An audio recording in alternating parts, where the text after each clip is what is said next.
think I'm just gonna start off by just asking how comfortable everyone is if we get like into some method stuff, like we're like kind of gauge where everyone's levels are, because I don't want to talk about things that people are gonna like gloss over or like don't care about. Like what's the most recent stats class we've all had, or like the last stats class we took? Like regression analysis, causal analysis, anything like that. That's fine. Go deep, live your truth. Okay, causal, everyone's gonna have a causal analysis, like it's just expectations, so it's like, okay. It's just been a while, so like. Okay, we'll go through it then, like together. Be thorough, but gentle. Okay, that sounds good. Is that your bag? Awesome. So thanks for having me. I'm really excited to talk to you all a little bit about CDC data, and particularly the youth data that they have that we use pretty heavily at the Human Rights Campaign Foundation. So I guess I'll start off just by, again, a little bit about who I am. I'm Charlie, I use she, her pronouns. I am the research manager for the HRC Foundation. I primarily deal with leading and implementing our surveys and designing them and analyzing them, and then working on creating reports to help encourage and influence our programmatic work and our public education campaigns. The foundation is kind of like the sibling branch to the 501c4 arm, which does more of our political action and membership work and dealing with Congress and the executive branch. So yeah, before we get started, full disclosure too. Anything that's presented in this presentation are just really for an educational purpose. It's not like a formal HRC analysis. It's not us making a claim about like a fact or a finding, policy stance or anything like that. It's just really to show you how you could look at how to use this data and analyze it. So just keep that in mind. All right, so presentation outline. This is what we're going to cover. I think we won't spend much time on number one. I think we all kind of know a little bit about the state of LGBTQ data collection, not that great. But then we'll dive into where it is actually great, and that will be some data from the Center for Disease Control. We'll cover two systems of data more broadly, and then zero in on the methods of the one on youth, so the youth risk behavior system. And then I'll show you a way that you could put the data to good use, or a method in general for putting LGBTQ data to good use. And then we can maybe wrap up with some conclusions and maybe explore the data, or like we can also just talk more about like the surveys in general and HRC Foundation in general, whatever everyone else wants to do. So data collection, I think we are all aware that virtually every population survey, at least on the government end, does not really ask questions about sexual orientation or gender identity or gender expression. And many non-governmental surveys as well don't do the same. So there are some non-governmental, non-random surveys out there, right? Mostly at like the Human Rights Campaign Foundation and the National Center for Transgender Equality. One of our big ones is our youth survey, which is modeled a lot off of the CDC's one. We do our questioning a little differently from them to capture more diverse identities. There's also the National Center for Transgender Equality's 2015 United States Transgender Survey, which I think some of us are familiar with in the room, which gives a whole host of the different experiences that trans people have in the United States and territories. And then two other ones, we just recently launched at the Human Rights Campaign Foundation, a voting experience survey to understand LGBTQ people's experiences with trying to access their right to vote. And then another one we've done in 2017 is our paid leave survey. Some other notes for you to know about population surveys that are random surveys and do have SOGI data, sexual orientation and gender identity data. The first two, again, from the CDC. There's also the General Social Survey based out of the University of Chicago. Pew did a survey in 2013 that has some really good data on LGBT people. There's the Gallup Tracker, which the Williams Institute, which you might be familiar with. It's based at the University of California, Los Angeles. They have access to this data. It's a sample size of about 300,000, and it's where we get a lot of our population estimates for LGBTQ people. And then there's also the National Health Interview Survey. Again, these are the two surveys we're going to be talking about and then zeroing in on. So to start, the youth risk behavior system. So this is how they ask the question to allow high schoolers to identify whether or not they're transgender. What's the downside of this question is we don't get to know whether that trans person is maybe a trans girl or a trans boy or gender non-conforming or somewhere else within the spectrum. But it is useful because it does ask for the questioning part of the A question for C and D, whether or not people are unsure if they're transgender because they don't understand the question, or because they're not sure if they're trans because they're questioning their identity. So that's like a pretty important distinction, as we'll see with a later survey. And then this is the sexual orientation question. So which best describes you? It's heterosexual, gay or lesbian, bisexual, and then not sure. This is a good question on one hand because we like to put gay or lesbian together because there are some, for example, women who might not identify as a lesbian woman but will say they're a gay woman, and so we want to be able to capture those relationships together rather than lumping maybe gay women in with gay men and then treating them like gay men or something like that. And this is the other survey from the CDC. This one is for adults. And so here, right, we don't get the question if people don't understand what the question is asking, but we do get some more options with regard to the gender of the trans person. So trans women, trans men, and then gender non-conforming trans people. And then on the flip side here, the only option is gay, so there's not the lesbian option that we saw on the youth survey. I don't think it's as problematic, but I do think that the option lesbian should be included in it. It might confuse some people. People might not respond to the question if they don't feel like their identity is not captured, and then we have to deal with non-response bias, and there's a whole host of implications with that. So here is some data from the youth survey that we've done at the HRC Foundation. And so you can see there that we have a whole host of gender options that go a little bit further than the CDC data. So we also collect non-binary data, which is similar to gender non-conforming, but we also allow folks to identify as genderqueer or gender non-conforming. And you can see the N values there. There's actually a pretty substantial amount of people who are identifying across these different identities. And then at the bottom, again, we always give an option for people to express another identity we haven't listed because there's so many different ways that people can identify. It's important to give people that option to identify too, because then we can use methods to see if people within that category of people are similar in some way, and we can compare their experiences to others. This is sexual orientation. Again, we go a little bit deeper. We think that understanding sexual orientation means also including folks, right, who are asexual or pansexual or a whole host of other identities. And again, we want to know maybe those people are having similar experiences or not, and how do they compare to others. Yes. So now zeroing in a little bit further, we're almost to the fun stuff, I promise. The youth risk behavior system. So the reason why I chose to do the presentation on this one is because institutional review boards can also make it extra complicated to do research on youth. So I think it's more important for us to understand maybe LGBTQ youth in this situation because it's just an added layer of different research. So the YRBS, again, it was put out to help understand the health risk of youth in the United States and to assess those risks over a long period of time. It's been going on since the 1990s. It's been adapted and updated. It has a really robust sampling framework. It uses a two-stage cluster sampling design to make sure that we get a representative sample of high schoolers from 9th to the 12th grade in the United States. The questionnaires are filled out by the students themselves, so there could be some issues with response bias there. It doesn't ask for parents' income or anything like that, because kids don't know what their parents' income are. At least I didn't know my parents' income growing up.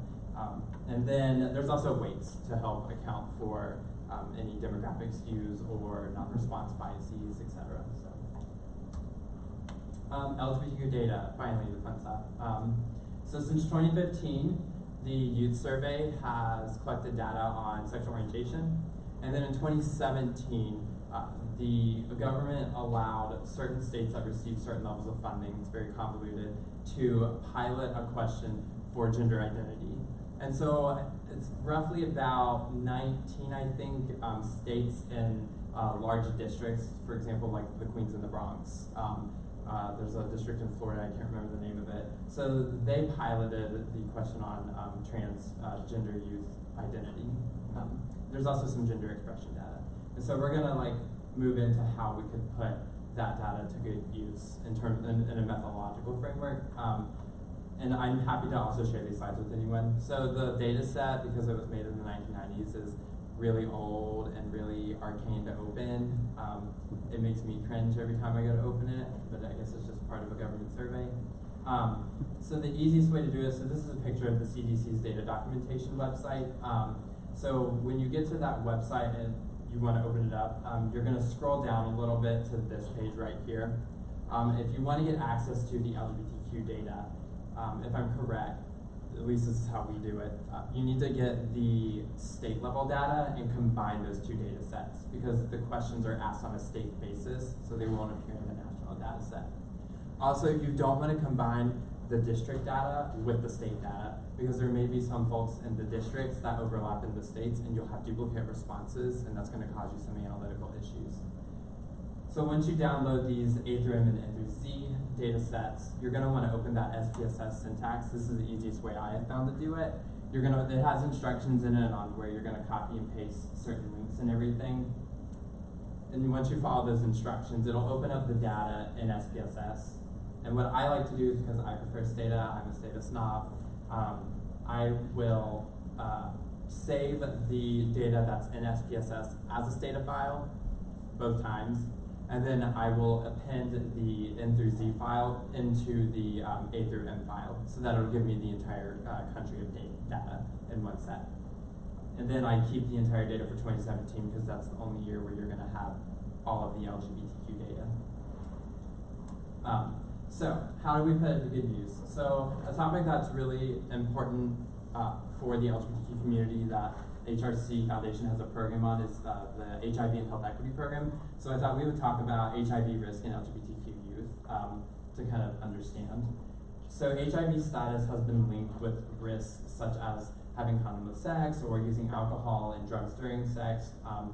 The extent and how frequent that someone gets tested for HIV if they're sexually active.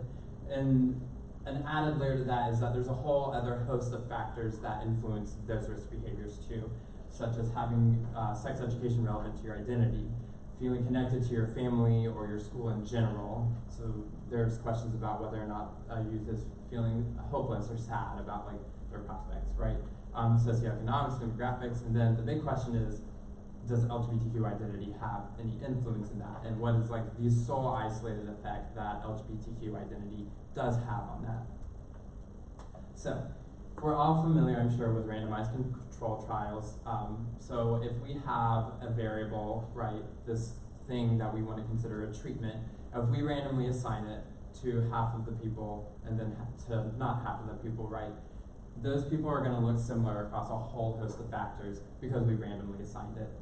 So this is like a little bit of the method-y stuff I wanted to get into. So like if we have an outcome Y, so HIV risk, for example, and then we have a treatment variable D, it's a dummy variable, 0, 1, right?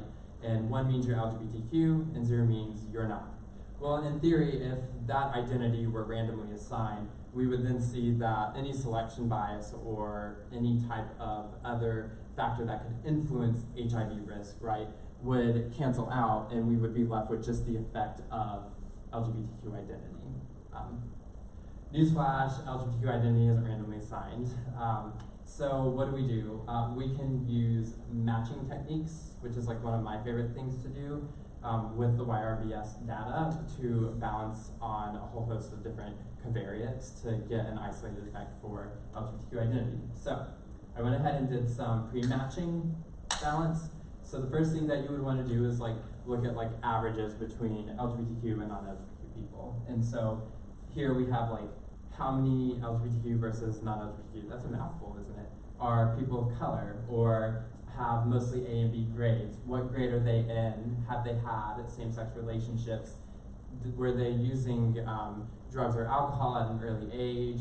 Did they have sex for the first time at an early age? Do they use certain drugs? How do they feel? Are they feeling sad or hopeless? Like there's a whole host of factors, right? And as we can see on the far right side of this table, where we have like these small values right here, these are p-values, just show that across a lot of these factors, LGBTQ people and non-LGBTQ people are very different, right? So that's an issue. We can't have a very different looking group of two sides of a treatment variable if we want to get causal effects. So now that we've seen that, we can estimate what we call a propensity score. And what a propensity score essentially does is it says that people who are LGBTQ are more likely to look like these things. And so we're going to estimate a score for those who are or are not LGBTQ, and we're going to line them up across similar scores. This is the code that we would use in Stata to do it. So it's PS Match 2. If you're interested in learning more about matching, I would Google that code and the command PS Match 2 and read about it. If you don't know what it is, I'm sure y'all do. And so we're going to predict the likelihood that someone would identify as LGBTQ with all of those factors in the table from before. And so this is after we've matched, right? I want to call attention to like the far right side of the table. This is a t-test. So before we had like a whole lot of variables where there were significant differences. Well, now that we've matched the data, we see that virtually all of those differences have disappeared except for the account of these two variables right here. And so what we've done by effectively by doing that is we've reduced observable bias in our analysis. And there's concern too, it's like, well, there's still these two variables, right, that have significant differences. We have this new measurement that's called percentage bias, and if that percentage bias is less than 25%, at least that's what it says in the literature, I'm kind of skeptical of that. You can use it.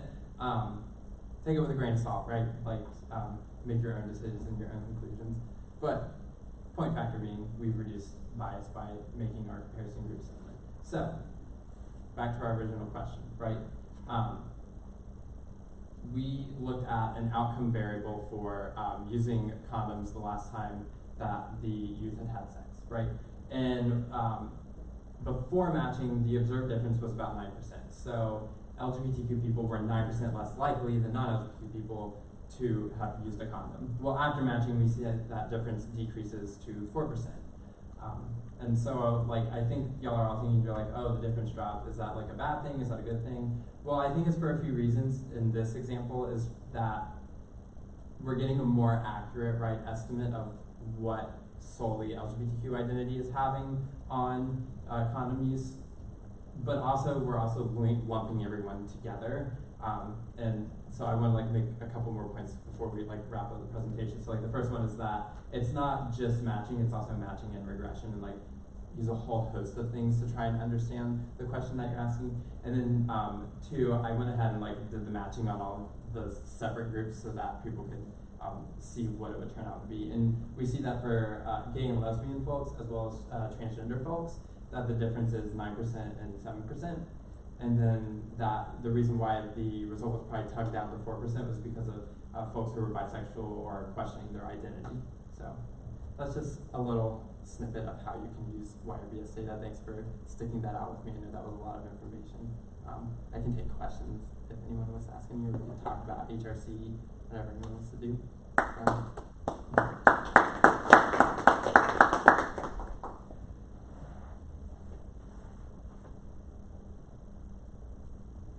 Anyone have any questions or anything?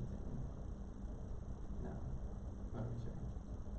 Were there any other, Go for it. were there any other like highly predictive variables other than like the LBGTQ data? Yeah, so a lot of those variables when we run them in a regression, so I did look at a regression beforehand, they are highly predictive. The thing about the matching is we are less concerned, I think, about like what a t-stat is when we're doing that causal effect, because we're essentially trying to just do a t-test or like a frequency measure that would come from a randomized trial in a way. So we're not as concerned about like the t-stat in that sense, but yes, in regression there are, yes.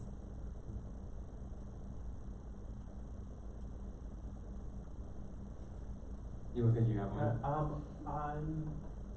I'd be curious if you talk a little bit more about how you communicate statistics to to non-technical and non-statistically inclined people or stakeholders. Yeah.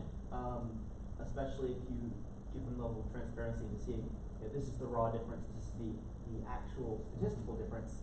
I'd be curious if you talk more about that. Yeah.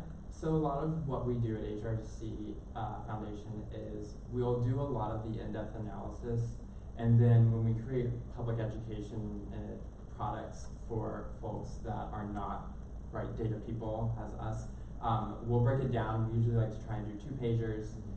We'll try to maybe sometimes just give them the frequencies, and after we've done like a back-end analysis, let them know the reason why we might be seeing that frequency, because people respond to frequencies a lot better, I think. But also just checking our frequencies with some more robust stuff in the background.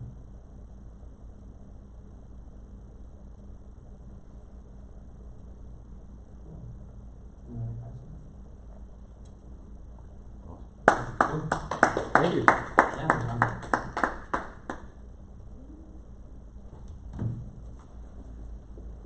So we wanted to talk more about the state of data of like LGBTQ data and what sort of progress you're hoping we can make about national level data. Yeah. I'd be curious to hear what your thoughts are the next couple of years. So my personal thoughts, I don't want to speak on behalf of the foundation for this, would be that it's going to be a very big disservice that we're not going to be counted in the census for a whole host of reasons. One, I think on a political level that undermines representation of LGBTQ people when our data systems aren't capturing us. Two, when we think about funding for programs that can help alleviate a lot of the poverty that particularly trans people, particularly trans women of color face, that also is going to add some extra layers and complications in helping out those targeted populations. And I also think that we need more people in fields such as like economics or data research that are not as diverse as other fields, but have a lot more of the power in terms of policy making to start speaking up more on why we need to collect the data, not just an ethics point of view, but also on a data point of view. Like, you're actually going to insert bias into your models if you're not capturing people's SOGI data. Like, that's just what it boils down to. I'll be surprised to see how a lot of coefficients and papers change once we start having more consistent data collection on them people. Is there any major differences by with the youth survey and the general survey? So when you say general survey, you mean the general survey? The adult survey? ERF. The VRFS? Yeah. So what do you mean by major differences? Like, I haven't looked at the verse one yet, but I'm assuming that a lot of the questions are around the same outside of maybe like financial stuff. They differ in quite a few ways. Like the trans question, for example, that we looked at, they differ in how they're asked. And also there are some questions about, I haven't dug into VRFS in a while, we've been doing a lot of youth stuff lately. There's a lot of ways that questions are going to be worded for youth that are differently for adults, because youth don't think about life, right, like the same way that like we do. I mean, we've all been a youth before, so like we know. Like for example, obviously there's not the income questions in the YRBS, but it's that same type of thing. Like there are some things youth just don't know. So. And like also, for example, the YRBS asks questions about like when's the last time you ate fruit or drank milk or something like that. We're not asking that. For health stuff, okay. Yeah, like dietary stuff and like weight and stuff like that, which we're not really asking as much to adults. Do you have, so there's kind of a standard for how to ask like SOGI and gender questions. Do you have a preference? Because there are some differences in the two that you showed. Yeah. My preference is always going to be what we do at the foundation, and we're constantly reviewing at the foundation the way that we think about certain things, because like the fact of the matter is that sexual orientation, gender identity, race, ability, all those things they're realities for people, but they're also socially constructed, so they're going to change throughout region and time, and so we have to adapt to that. I'm a fan for like taking our questions and asking them first, and then adding a follow-up question after and say, we know that these might not reflect how you would identify, but these are how, for example, government surveys ask them, and so if you had to pick one of these, which one would you pick? We're not going to report to people that this is what you selected. Like, we make sure to let people know that.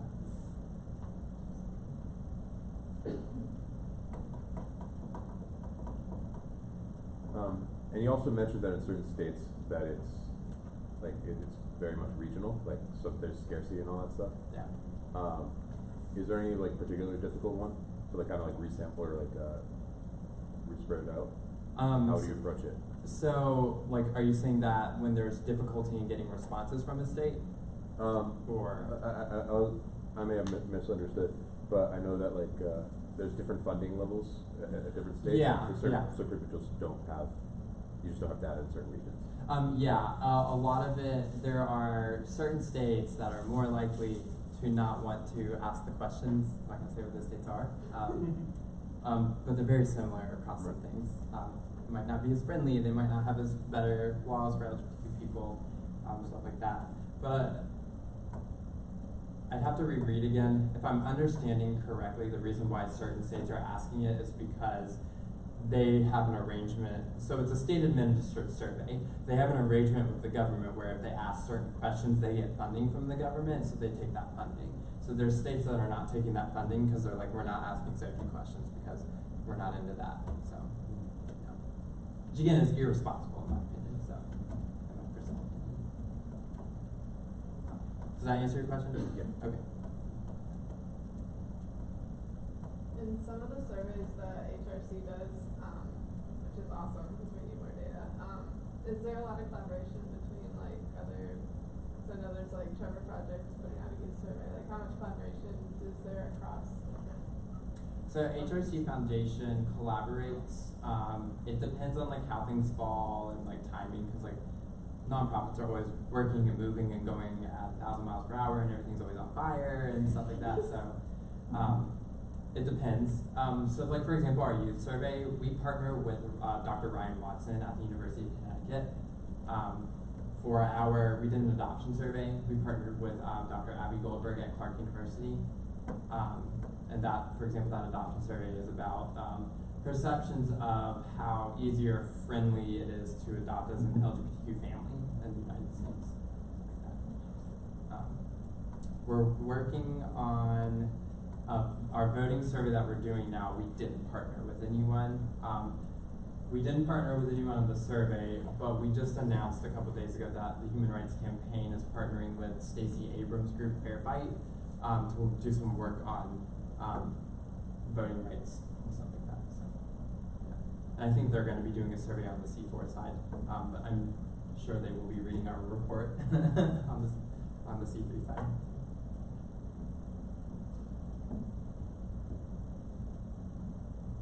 Fun stuff. I actually do have a question. Would you say that you usually run into an issue of people driving data to kind of push what they already want out of this, or are we trying to, or I think we need a more authentic push to have data and let that kind of drive it, because the data is there. I mean, like, people's stories are there. They need to be accepted and work with, and it needs to be packaged into what we're deciding and how we're moving forward. Do you often see that you're trying to play this game of like, no, we actually do need to care about like the unique identities that we find and the data that exists there, or usually do you feel that sometimes you're often a tool to justify what might have preconceived before they even approach you? Yeah. So I think the question you're asking is, for the data that's out there and available, is it good enough? Is that the question, kind of? No, well, I mean, sure, that definitely applies to that as well, but just more of your personal experience, you know, where do you feel? Because I think that, once again, we're still very, very fresh on the whole data end of these things. Yeah. I mean, this is the numbers you're pointing out. And so I'm just trying to see what that looks like for somebody that goes through that every single day, you know, that's Yeah. just the data.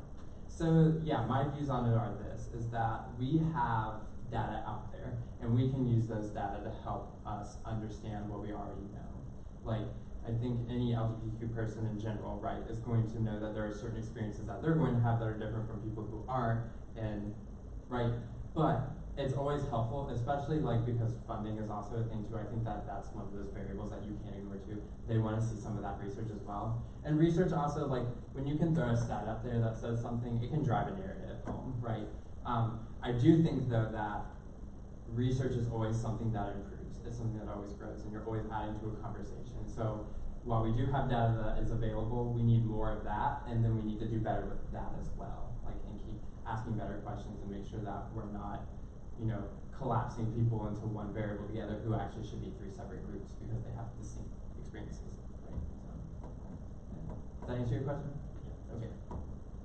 And I know I came like super late, so this is like It's fine. but some of these categories just in terms of distribution are not very large relative to the scope of the population, and that's not to say that they shouldn't be measured, but as someone that's in this space, like, do you ever have to like synthesize data to kind of like guesstimate like what's there, or like could you speak to that on like a technical end, Yeah. sort of balancing like those identities which are real and need to be measured and looked at, but also like even with like a survey, you still have people not self-reporting or those kinds of things, so it's still kind of a guesstimation there.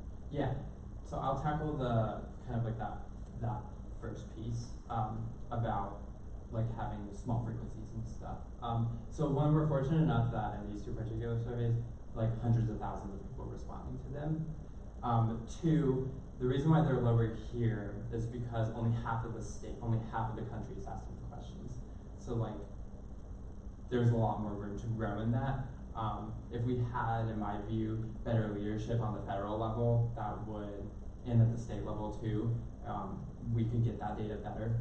In terms of small sample size, so like the General Social Survey, for example, depending on how you cut the data, 9 people out of the near 2,000 of it were trans, right? It's hard to draw a really significant conclusion on 9 people. I do think that there is existing technical stuff out there to help us think about what that means though.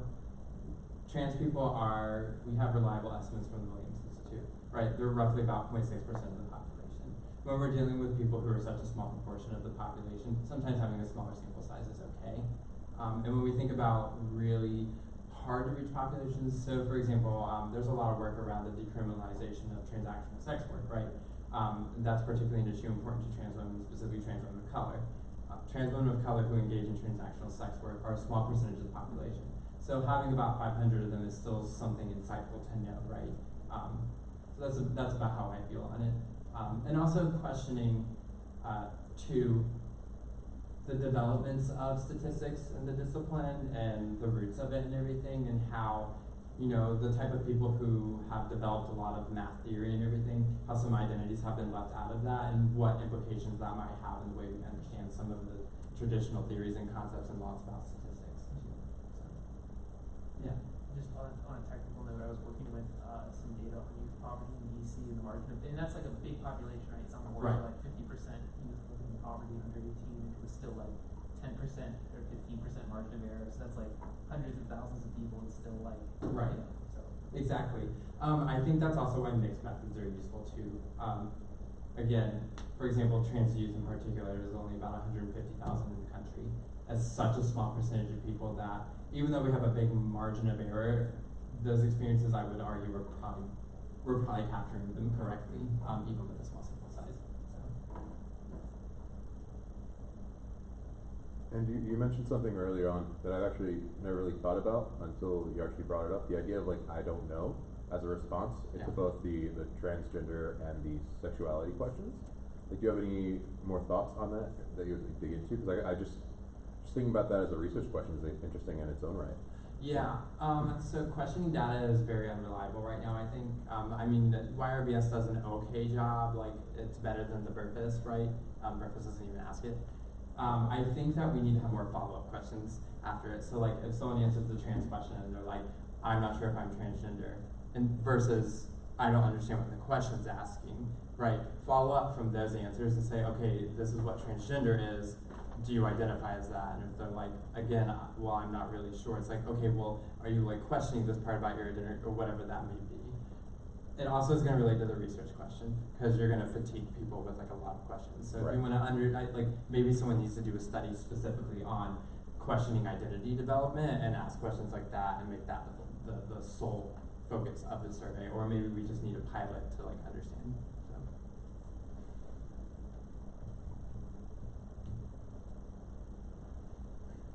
Do you see a lot of like non-honest results in these type of questions? Because I asked some pretty sensitive stuff of views. I could see views being stupid, and how do you weed those people out? Yeah, one of the favorite things that I love about my job is that our youth survey is it's done about every 5 years or so. There's this one person who hops around all of our surveys and they put helicopter in for their gender every time, and it's like I find it really humorous, and it's like, what do we do with that data, right? Like it can be tricky. I don't have a full answer to that question yet. There are also people who will take our surveys just to write mean things to me, so that's also a thing too. And we have to, I think we have to get better maybe at administering surveys rather than maybe something after the fact too. So going off the idea that people are I'm assuming there's like a free form response where people are writing mean things. There's a what? A free form response where people are actually writing in text. Mm-hmm. So that's actually kind of like I guess you're writing a mean thing at a survey, you're not actually taking it seriously, so you can't actually do like deeper Right. information into that. That's okay. And we have like trackers in ours like to make sure that our data is like reliable and everything. So like when we track like IP address and latitude, longitude, we do a lot of cross-referencing, make sure that we're not getting a lot of duplicate. But also like the common trend we have that we work with to protect our data so that we're not getting people who come in and make up responses because they don't like us. A lot of people think they're slick and they'll go in and they'll put don't know on all of our filtering questions for searchy stuff, like don't know my gender, don't know if I'm trans, don't know my sexual orientation. And then we'll see that they're the ones who are saying all of the mean stuff. And so we're like, okay, you're out. So we specifically look at that group of people in our surveys when we're understanding data to make sure that we're not including them.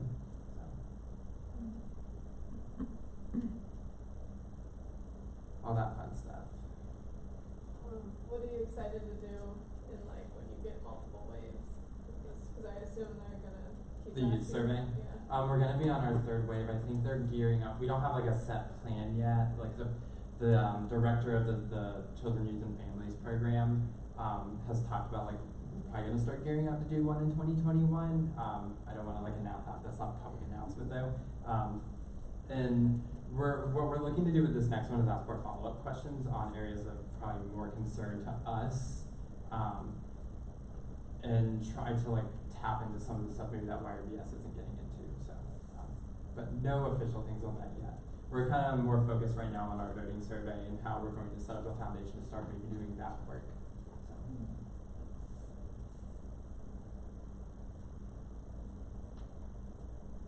Well, awesome. Thank you so much for coming out. Yeah, no problem.